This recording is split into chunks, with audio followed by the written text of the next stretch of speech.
যেন নষ্ট না যায়। দিনগুলি একে অপরের মধ্যে গলে যাওয়ার সাথে সাথে কাঠুরে হ্যান্সেল এবং গ্রেটেলের জন্য আরো সরবরাহ করার আশায় তার খাবার ত্যাগ করেছিল।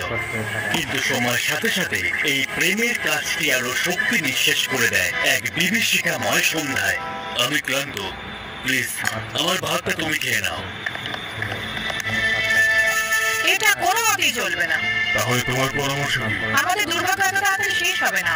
তোমার একটু পুষ্টির প্রয়োজন। এবং তুমি কিভাবে পরামর্শ দাও যে আমরা এটা খুঁজে পাই? তাহলে তাহলে আমরা আমাদের বাচ্চাদের জঙ্গলে থাকা শেখাতে পারি। তুমি পাশের জমিতে রসদের জন্য সাহস করো। কি আমাদের সন্তানদের ত্যাগ করবো? অস্থায়ীভাবে তাদের সবকিছু শেখাতে হবে। যখন পরিস্থিতি ঠিক হয়ে যাবে তখন ওদেরকে ফিরিয়ে নেব। একেবারেই নয়, আমরা একটা পরিবার এবং পরিবার একসাথে থাকে। তবু কাঠুরের অনুপস্থিতিতে